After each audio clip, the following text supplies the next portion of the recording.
우리의 신앙을 고백함으로 이 거룩하고 복된 날 새벽에 하나님께 예배를 드리겠습니다. 전능하사 천지를 만드신 하나님 아버지를 내가 믿사오며 그 외아들 우리 주 예수 그리스도를 믿사오니 이는 성령으로 잉태하사 동정녀 마리아에게 나시고 본디오 빌라도에게 고난을 받으사 십자가에 못 박혀 죽으시고 장사한 지 사흘 만에 죽은 자 가운데서 다시 살아나시며 하늘에 오르사 전능하신 하나님 우편에 앉아 계시다가 저리로서 산자와 죽은 자를 심판하러 오시리라. 성령을 믿사오며 거룩한 공회와 성도가 서로 교통하는 것과 죄를 사하여 주시는 것과 몸이 다시 사는 것과 영원히 사는 것을 믿사옵나이다. 아멘. 찬송가 90장 찬양하겠습니다. 90장 1절만 찬양합니다. 주 예수 내가 알기 전 날 먼저 사랑했네. 그 크신 사랑 나타나 내 영혼 거듭났네. 주 내 맘에 늘 계시고 나 주의 안에 있어 저 포도비유 같으니 참 좋은 나의 친구. 아멘. 이 복된 날 아침에 우리에게 주시는 하나님의 말씀은 고린도전서 1장 10절에서 17절 말씀입니다. 고린도전서 1장 10절에서 17절 말씀을 교독하도록 하겠습니다. 신약성경 264페이지 고린도전서 1장 10절에서 17절 말씀입니다. 제가 먼저 10절 말씀 읽겠습니다. 형제들아, 내가 우리 주 예수 그리스도의 이름으로 너희를 권하노니 모두가 같은 말을 하고 너희 가운데 분쟁이 없이 같은 마음과 같은 뜻으로 온전히 합하라.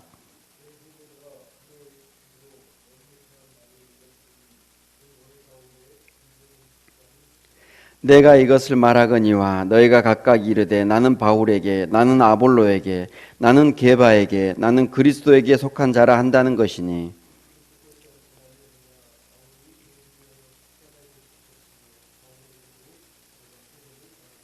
나는 그리스도와 가이오 외에는 너희 중 아무에게도 내가 세례를 베풀지 아니한 것을 감사하노니 내가 또한 스데바나 집 사람에게 세례를 베풀었고 그 외에는 다른 누구에게 세례를 베풀었는지 알지 못하노라. 그리스도께서 나를 보내심은 세례를 베풀게 하려 하심이 아니요 오직 복음을 전하게 하려 하심이로되 말의 지혜로 하지 아니함은 그리스도의 십자가가 헛되지 않게 하려 함이라. 아멘.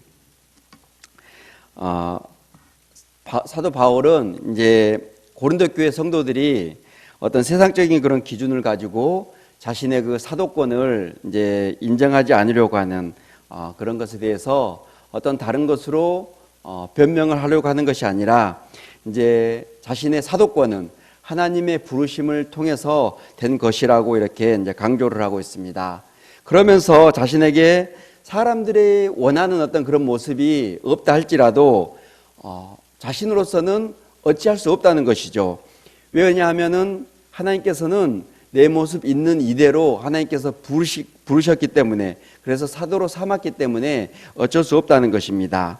그래서 나의 사도된 것은 하나님의 부르심 때문이지 어떤 자격이나 조건을 갖춤으로써 된 것이 아니라는 것을 강조를 했습니다. 그래서 이제 고린도 교회 성도들에게 내가 그리하듯이 내가 하나님의 부름을 받아서 사도가 된 것처럼 너희들도, 고린도 교회 성도들도 이제 하나님의 부르심을 통해서 이제 조건을 따지지 않고 하나님의 부르심을 통해서 너희도 성도가 되어졌다라고 이렇게 말을 해주는 것입니다. 그러니까 내가 사도가 되어진 것, 어떤 그런 자격이 있어서 된 것이 아니듯이 너희들이 성도가 되어진 것도 너희가 어떤 잘난 것이 있어서 성도가 되어진 것이 아니다라고 이렇게 요약할 수 있는 것입니다. 이제 성도가 이렇게 자신의 어떤 그런 본분이라 그럴까요? 자신의 성도됨을 이렇게 이제 잃어버리게 되면은 자꾸만 이런 어떤 그 자격이라 그럴까요? 그런 것을 찾게 되어집니다. 그래서 이제 자신에게서 어떤 자격이 될 만한 것을 찾게 되어지면은 그걸 가지고 이제 다른 사람과 이렇게 이제 비교를 하면서 다른 사람을 정죄하거나 나는 다른 사람과 다르다, 다른 사람이라는 어떤 그런 구별의 잣대로 사용되어지는 그런 모습들을 우리는 종종 볼 수가 있습니다. 때문에 성도는 하나님의 부르심을 입어서 된 자라는 어떤 그런 본분을 결코 잠시도 잊어서는 안 된다는 사실입니다. 그런데 이제 고린도 교회 성도들은 자꾸만 그 자격적인 것들을 찾음을 통해서 이제 자신을 내세운 쪽으로 자꾸만 이렇게 치우치게 됩니다. 그래서 바울 사도는 고린도 교회를 향해서 책망을 하게 되는 것이죠. 책망을 하는 것은 그들이 성도이기 때문에 책망을 하는 것입니다. 성도가 아니라면 책망을 할 이유도 없고 들어야 할 이유도 전혀 없는 것입니다. 따라서 우리는 이 오늘 본문이 고린도 교회를 향한 책망이 아니라 바로 나 자신을 향한 책망이며 내가 책망을 받는 이유는 바로 하나님의 부르심을 받은 성도이기 때문이라는 것을 알아야 합니다. 그래서 우리는 귀 있는 자는 오늘 고린도 교회를 향해서 고린도 교회를 향한 책망을 듣는 은혜가 있기를 소망합니다. 우리가 성도이기 때문에 이렇게 예배하는 자리에 나와서 말씀을 듣는 것이고요. 성도가 아니라면 이 시간에 이렇게 여기 앉아 있을 이유가 없는 것입니다. 따뜻한 방에서 잠을 자고 있겠죠. 어쨌든 책망은 성도를 자녀다운 그런 모습으로 만들기 위한 한 방책인 것입니다. 이제 바울이 고린도 교회를 향해서 이렇게 이제 책망을 하는 가장 첫 번째 것은 분쟁에 관한 것입니다. 우리 다 같이 10절 말씀을 읽어보도록 하겠습니다. 10절입니다. 시작. 형제들아 내가 우리 주 예수 그리스도의 이름으로 너희를 권하노니 모두가 같은 말을 하고 너희 가운데 분쟁이 없이 같은 마음과 같은 뜻으로 온전히 합하라. 아멘. 분쟁은 싸우는 것이죠. 싸움이라는 것은 사람이 모여 있는 곳이라면 당연히 어디든지 있습니다. 나 혼자 사는 곳이 아니라면 둘 이상이 이렇게 모여 있으면은 항상 분쟁은 있을 수밖에 없습니다. 이제 우리가 그토록 사랑해서 결혼을 한 부부라 할지라도 이렇게 이제 의견이 맞지 않거나 하게 되면은 싸움을 하는 것도 당연한 것입니다. 하물며 교회는 오죽하겠습니까? 사람들이 착각하는 것은 교회에 무슨 천사들이 모여 있는 그런 집단인 줄 아는데 결코 그렇지 않다는 거죠. 교회에 모여 있는 사람들은 다 죄인들입니다. 죄인들이 모여 있기 때문에 분쟁이 있을 수밖에 없는 것은 당연합니다. 그렇다면 이제 분쟁이 일어나는 것을 우리가 피할 수 없고 그것을 그냥 넘어가야 하는 것이냐 이거죠. 피할 수 없다고 해서 그냥 넘어가야 하느냐 이겁니다. 그것은 또 아닙니다. 우리가 서로 싸우지 맙시다 하면서 이렇게 약속을 한다고 해서 이제 그것을 피할 수 있는 것도 아니고요. 또 이제 그 어떻게 하면 우리가 이제 이 싸움을 이제 피할 수 있는지 그런 것을 우리가 이제 살펴볼 것인데, 우리가 사람들은 우리가 아무리 어떤 그런 그 약속을 하고 어떤 그 싸우지 말자고 이렇게 이제 다짐을 한다 할지라도 그것을 그렇게 싸우지 않는 그런 좋은 그런 괜찮은 존재들이 아니라는 것입니다. 그래서 사도는 이제 오늘 고린도 교회를 향해서 이제 이렇게 분쟁의 문제를 다루는 것은 싸우지 말고 사이좋게 지내하면서 그들을 타이르기 위해서 오늘 본문을 기록한 것이 아니라는 것입니다. 굳이 얼굴을 붉혀가면서 어렵게 이 말을 하는 것은 문제가 있으면은 그 문제가 왜 일어나게 되었는지를 분석하기 위해서입니다. 고린도 교회에 어떤 문제가 있는데 그것은 그들이 뭔가 오해한 데서 이렇게 비롯되었다는 것을 지적해 주고 있는 것입니다. 앞에서 바울의 이제 사도권을 가지고 그들이 논쟁을 하였다고 했는데, 이제 그렇듯이 그들의 성도됨도 어떤 자격으로 이제 오해한 저들이, 자격으로 인해서 성도 되었다라고 이제 오해하고 있는 저들이 교회에 이제 분란을 일으키는 것인데, 이 또한 이제 그 오해에서 비롯되었다는 것을 사도는 말해주고 있는 것입니다. 그래서 바울은 고린도 교회의 이 분쟁이 이제 왜 잘못된 것인가를 가르쳐 주고 있는 거죠. 그 분쟁은 도덕적이고 윤리적인 차원에서 말하는 분쟁이 아니라 신앙적인 그런 분쟁을 지적하는 것입니다. 고린도 교회는 지금 한마디로 표현하면은 자기들이 잘났다고 이렇게 이제 주장을 하고 있습니다. 자기가 잘났다고 주장하는 근거는 무엇이냐 그러면은 내가 누구에게서 세례를 받았냐 하는 것이죠. 그래서 나는 바울에게서 그리고 게바에게 아볼로에게 속했다, 그리스도에게 속했다라고 주장하면서 누구에게 세례를 받았느냐를 가지고 이제 서로 우열을 따지고 있는 것입니다. 우리가 이제 너무나 잘 알고 있듯이 세례는 그리스도의 이름을 가지고 받습니다. 근데 세례라는 것은 내가 죄인이라는 것을 아는 거죠. 그래서 그리스도의 십자가에서 그리스도와 함께 내가 죽고 다시 사는 것을 이제 아는 것이 세례의 가장 큰 중요한 의미라고 할 수가 있습니다. 그런데 고린도 교회 성도들은 그러한 의미에는 전혀 관심이 없고 단지 누구에게 세례를 받았냐 하는 것에 관심을 가지고 싸우고 있습니다. 이제 바울에게 세례를 받은 사람은 역시 바울이 사도니까 이제 그 세례가 세례다운 세례다라고 이렇게 주장을 하는 것이고요. 이제 베드로에게 세례를 받은 사람들은 역시 예수님의 수제자다운 그런 베드로이기 때문에 베드로에게 받은 세례가 최고라고 이렇게 주장을 하는 거죠. 바울이 어찌 사도가 될 수 있냐 이거죠. 예전에 예수 믿던 자들을 핍박하던 자가 아니냐. 그렇기 때문에 베드로에게 받은 세례가 최고다라면서 이렇게 이제 자신들의 어떤 그런 자신들에게 세례를 베푼 자들을 이렇게 내세우는 그런 모습을 보이고 있습니다. 세례는 예수님의 이름으로 받는 것인데 왜 예수의 이름으로 받는지에 대한 관심이나 그러한 것에 대한 지식이 없기 때문에 누구에게 받았느냐를 가지고 이렇게 이제 다투고 있는 것입니다.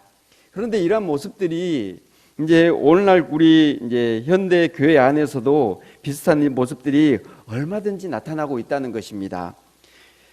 이제 그래서 바울은 13절에서 그리스도께서 어찌 나누었냐라고 이렇게 이제 반문을 하고 있습니다.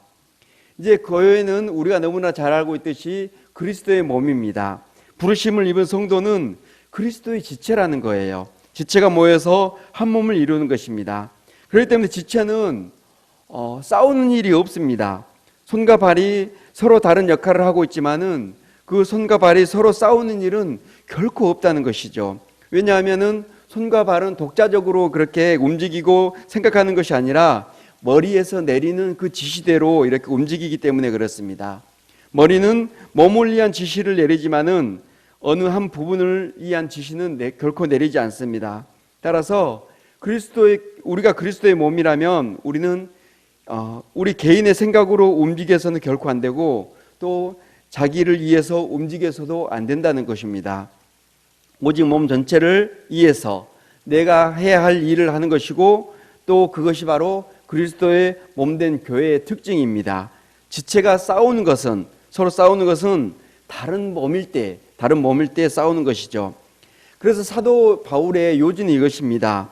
교회가 서로 분파를 나누고 분쟁을 하는 것은 결코 그리스도의 몸을 나누는 것이다 라고 이렇게 결국 그리스도의 몸을 나누는 것이라고 이렇게 말하고 있는 것이죠. 그리스도의 몸 안에서는 우리가 다 같은 존재인데 손과 발이 서로 맡은 일이 다르다 할지라도 그리스도의 그 지시에 따라서 움직여야 되고 그리스도의 몸을 위해서 일한다는 그런 동일성을 강조를 하고 있는 것입니다. 손이라고 해서 발보다 나을 수 없고 발이라고 해서 손보다 못할 리 없는 것입니다. 단지 우리는 그리스도의 지체다라고 이렇게 강조를 하고 있습니다. 그래서 이제 바울은 13절에서 바울이 너희를 위해서 십자가에 못 박혔냐? 바울의 이름으로 너희가 세례를 받았냐? 하면서 이렇게 다시 되묻고 있는 것이죠. 우리는 예수님이 나를 위해서 십자가에 못 박혔다는 사실을 믿습니다. 그것을 알고 교회에 온다면 우리가 교회에 와서 관심을 가져야 하는 것은 당연히 다른 것이 아니라 죄의 용서일 것입니다. 내가 죄인임을 알고 그리스도의 그 용서가 필요한 자임을 알고 교회에 나올 때에 내가 누구에게서 세례를 받았느니 하는 그런 것을 따지고 내세우는 것은 정말 쓸데없는 그런 지세 불가하다는 것을 알게 된다는 거죠. 신자는 교회에 오면은 내가 누구냐 또 어떤 위치에 있는가를 잊어야 됩니다. 사회에서는 내가 어떤 위치에 있고 어떤 힘을 행사하고 어떠한 존경을 받고 있는 사람인지 그런 것들을 나타낼 수 있지만은 교회에서는 모두가 다 똑같은 죄인이라는 사실입니다. 그 사회에서 행했던 어떤 그런 힘이라 할지라도 교회에서 행하고 싶어 한다면 그 사람은 교회에 앉아 있을 필요가 없다는 것이죠. 세상과 교회는 전혀 다른 별개의 세계입니다. 교회가 세상 안에 있지만은 다른 세계라는 거예요. 그렇기 때문에 세상 사고방식이 결코 교회 안에서 통할 수가 없고 세상의 힘이 결코 교회 안에서 통해서는 안 되는 것입니다. 그런데도 교회에서 힘을 내세우고 세상에서 그런 사고방식을 드러내고 고집하는 자가 있다면 그런 자들은 교회에서 내보내야 하는 것입니다.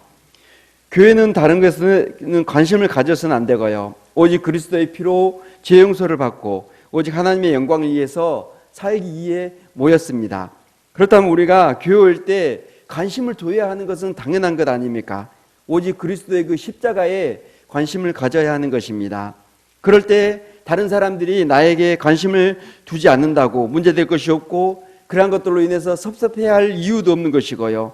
나에게 세상에 힘이 있다고 해서 그것을 드러내고 싶은 그런 마음도 생기지 않을 것입니다.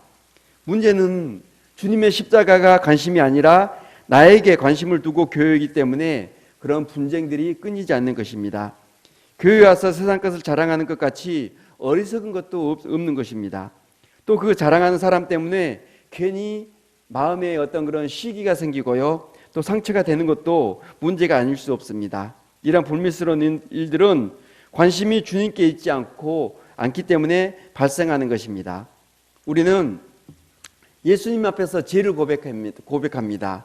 그런데 예수님 앞에 나와서 죄를 고백하면서 자비하심의 그 용서를 구하는 것이 아니라 딴소리를 한다면 정말 그것은 안타까운 일입니다.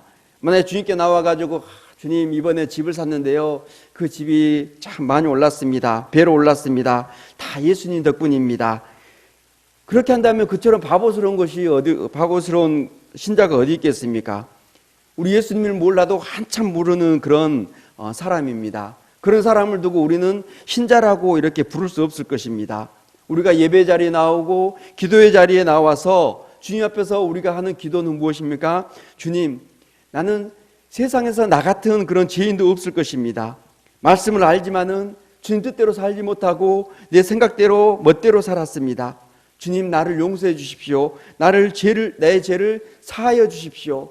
죄인 중에 괴수가 바로 나입니다 하면서 만약에 이러한 죄인이 천국에 간다면 그것은 다 주님의 은혜입니다. 주님의 십자가의 은혜입니다라고 고백할 수밖에 없는 것이죠. 그런 모습을 보면서 우리 예수님께서 기뻐하시고 어여삐 여기시는 것입니다. 우리를 위해서 십자가에 못 박혀 죽으신 분은 바울도 아니고요. 또 우리 가족도 아니고 친한 친구도 아닙니다. 오직 우리 예수님께서 나의 죄를 위해서 죽으셨습니다.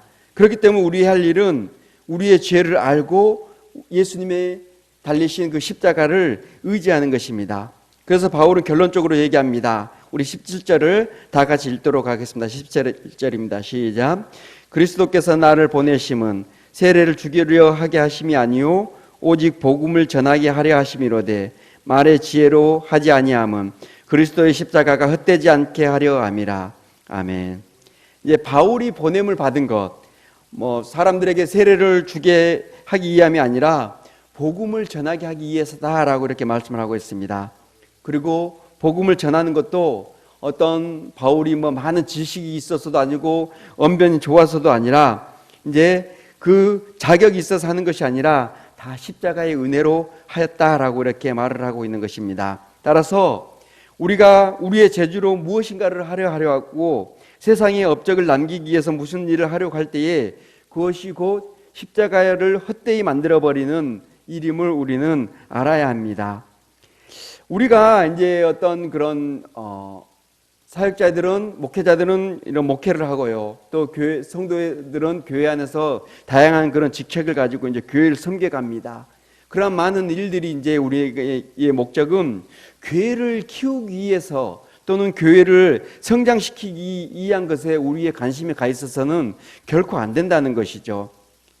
만약 우리가 그러한 것에 관심이 가 있게 된다면 오늘 고린도 교회처럼 그리고 바울이 고린도 교회를 지적하듯이 그러한 이제 분쟁의 문제들이 발생할 수밖에 없다는 것을 우리는 분명히 알아야 됩니다.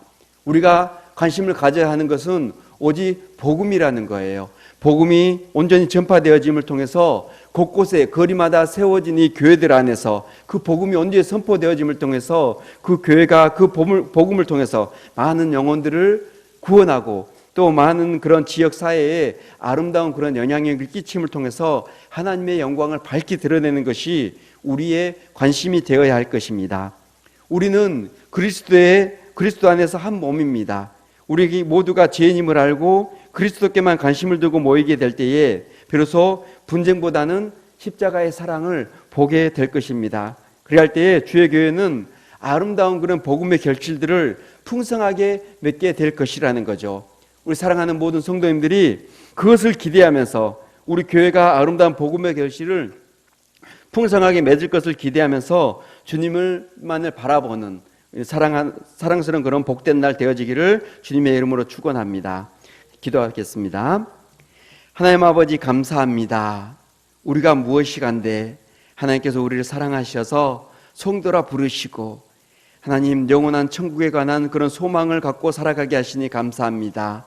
하나님 아버지, 우리가 우리의 성도됨의 그 본분을 잊지 않게 하여 주시옵소서. 우리가 온전히 주님 앞에서 낮은 자들이 되어지게 하시고 겸손한 자들이 되어져서 오직 십자가만을 붙들고 십자가만을 의지하며 나아가는 자들 되어지게 은혜에 은혜를 더하여 주셨기를 간절히 원합니다. 우리가 교회에 나와서 우리의 어떤 그런 자랑이나 세상적인 그런 힘을 쓰려고 하는 자들이 되어지지 않게 하나님께서 우리를 붙들어 주심으로 말미암아 주님의 몸된 교회를 잘 튼튼히 온전히 세워가는 자들 되어지게 은혜에 은혜를 다하여 주시옵소서. 오늘도 아버지 귀하고 복된 날 이렇게 말씀으로 시작합니다. 우리 사랑하는 성도들의 그 10년 가운데 평안으로 이끌어 주시고 온전히 하는 은혜와 기쁨을 더하심으로 말미암아 이 하루도 온전히 은혜 가운데 가면서 주님의 그 하는 은혜로 말미암아 기뻐하며 즐거워하는 우리 사랑하는 성도들 되어지게 은혜를 다하여 주시옵소서. 감사드리며 예수님의 이름으로 기도합니다.